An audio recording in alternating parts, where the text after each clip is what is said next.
Au tournant du XXe siècle, l'Afrique vit une transformation radicale. Les empires coloniaux européens redessinent la carte du continent. Cette domination ne se limite pas au contrôle politique ou militaire. Elle envahit aussi la pensée, la mémoire, les langues et les formes d'expression. C'est dans ce contexte troublé que la littérature moderne africaine voit le jour. Elle émerge dans un entre-deux culturel entre les traditions orales africaines et les normes littéraires occidentales imposées. La voix de l'Afrique, longtemps réduite au silence, dans les textes européens, commence à s'élever. Les écrivains africains prennent la plume, non pour imiter, mais pour contester, dénoncer et reconstruire.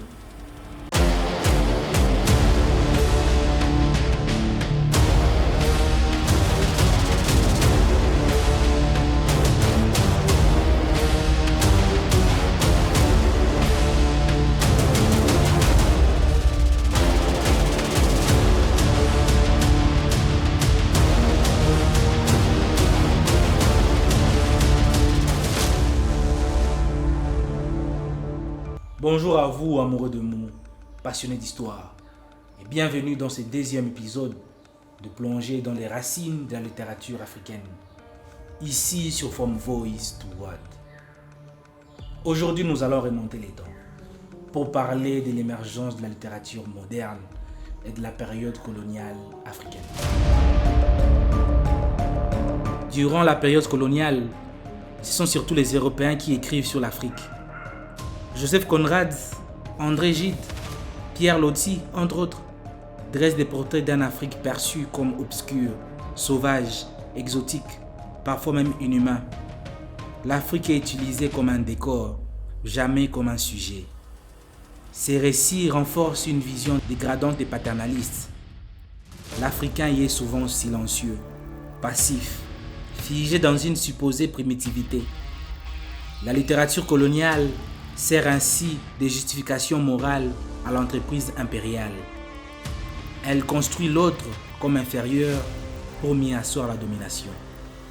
Mais très vite, une autre voix s'élève, celle des colonisés.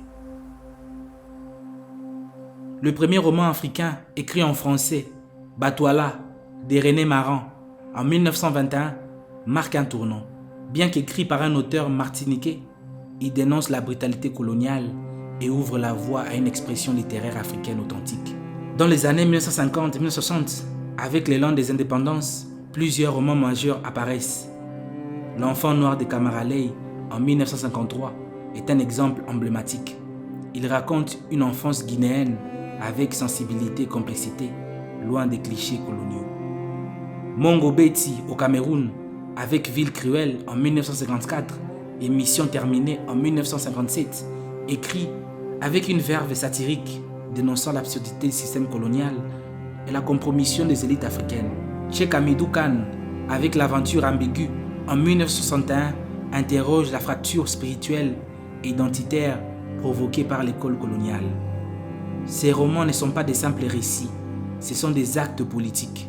Ils s'opposent à la vision exotique de l'Afrique, une écriture de la dignité, de la complexité, de la résistance. La poésie africaine de cette époque est profondément liée au mouvement de la négritude, né à Paris dans les années 1930 autour de figures comme Léopold Sédar Senghor, Aimé Césaire et Léon Gautra Damas.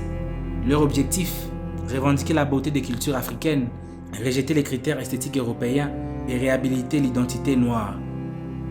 Dans ses vers, Senghor célèbre les rythmes africains, les danses, les arbres, les ancêtres.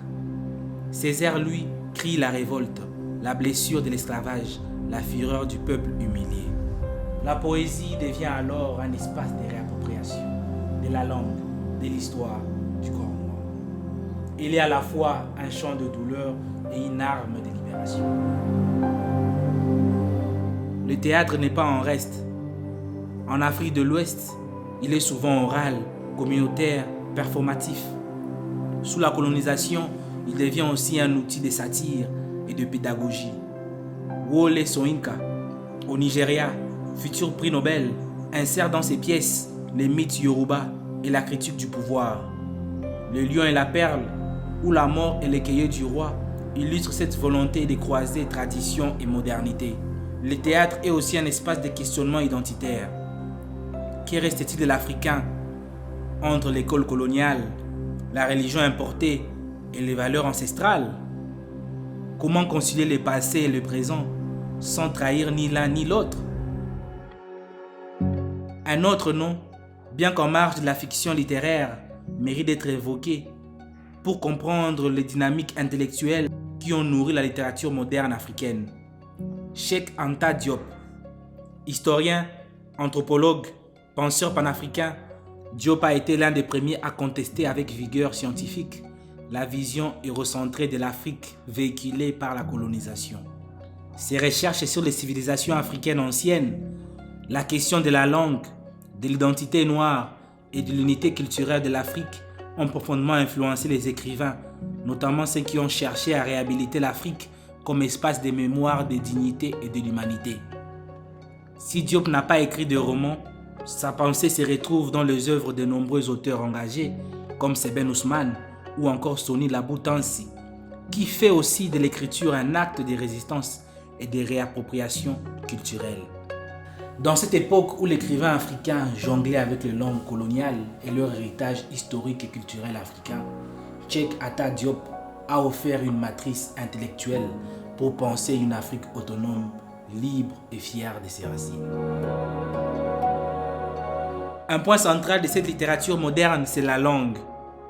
La majorité des écrivains africains écrivent en français, en anglais ou en portugais, des langues imposées. Mais ces langues sont souvent africanisées, syntaxe bouleversée, proverbes insérés, rythmes inspirés des langues maternelles. Cette hybridité linguistique reflète une hybridité identitaire plus large. Les écrivains africains sont à la croisée des mondes et cette tension devient matière littéraire. Certains choisissent de revendiquer les langues africaines, comme Ngugi wa Thiong'o, écrivain originaire du Kenya. Dans les années 1980, il a renoncé à écrire en anglais pour revendiquer le Kikuyu, sa langue maternelle, considérant que l'écriture dans une langue africaine est un acte de colonisation mentale et culturelle. Ou encore Amadou Kourma, de la Côte d'Ivoire, qui a transformé le français pour imiter le malinké, une langue africaine majeure parlée en Afrique de l'Ouest, notamment en Guinée et au Mali. Et d'autres utilisent le français comme une arme, le retournant contre ses maîtres. J'espère que cette exploration de l'émergence de la littérature moderne et de la période coloniale africaine vous a éclairé et passionné. Nous avons vu comment, dans un contexte d'oppression, d'effacement et de domination, les écrivains africains ont trouvé le moyen de dire leur vérité, de forger une parole nouvelle et de tracer les fondations d'une littérature à la fois engagée, poétique et profondément humaine. C'était Lanx Bigos sur From Voice to Words. On se retrouve très vite pour un prochain épisode de plonger dans les racines de la littérature africaine. D'ici là, prenez soin de vous. À santé.